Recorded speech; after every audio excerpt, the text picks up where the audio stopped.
Swayam Prabha. Digital India. Educated India.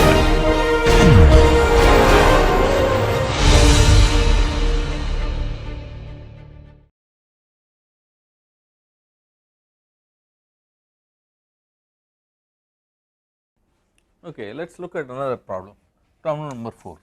Okay. You have a weight, heavy weight. Usually in order to move a heavy weight, what do? We use some rollers, right. We lift it a little bit, insert the rollers, okay. Sometimes 2 rollers are inserted, okay, and we push it so that it is possible for us to move, okay. So let us say something like this, okay. Let us say this body, this heavy mass is moving with a velocity when I push it, okay. Let us say that velocity is given to us as some v, okay. We want to find out what would be the angular velocity of these rollers, okay.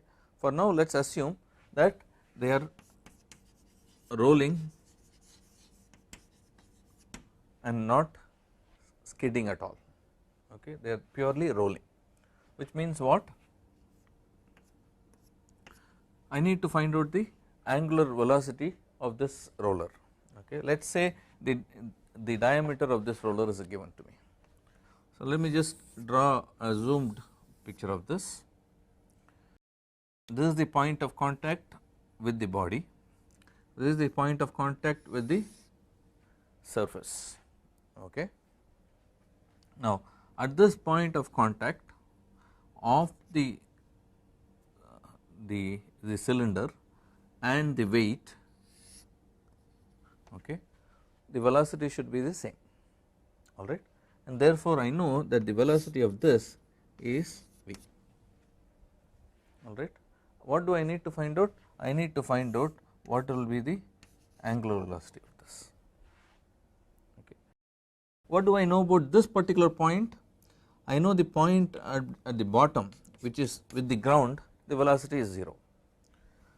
If I take a point on the roller or the cylinder, that velocity also has to be equal to 0.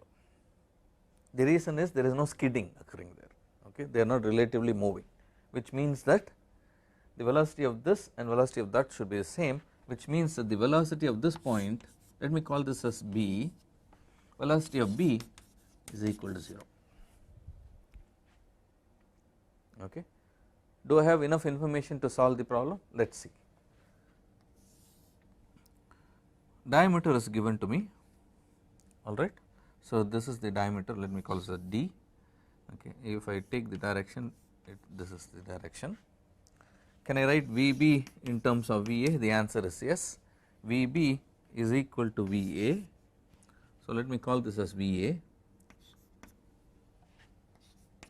plus omega cross R B with respect to A, right. RB with respect to A is D downward direction, okay. So if I need to find out this direction, it is nothing but this pointing this way, alright. So this velocity is V along the I direction,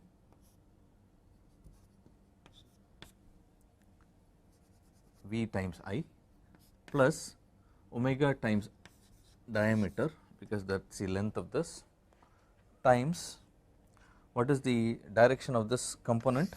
The direction of that component is like this, okay. Remember, is it this way or that way?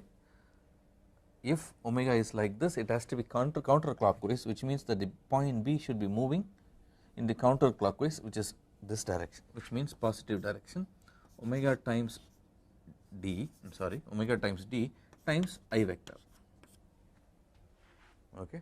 What do I know about Vb? Vb is equal to 0, which means I get V plus omega d times I equals 0 implies omega equals V by minus V by d,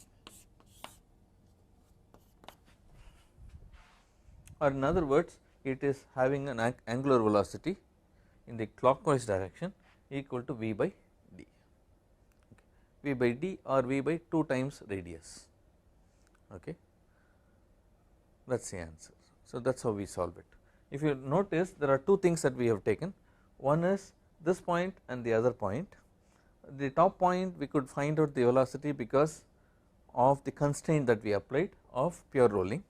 Similarly at the bottom we applied the constraint of pure rolling and got the velocity and the magnitudes of the velocities at top and bottom, and that was enough to use in this relationship, relative velocity relationship, in order to find out angular velocity, okay. Again the tips that are used here are about the constraints that we apply. Thank you.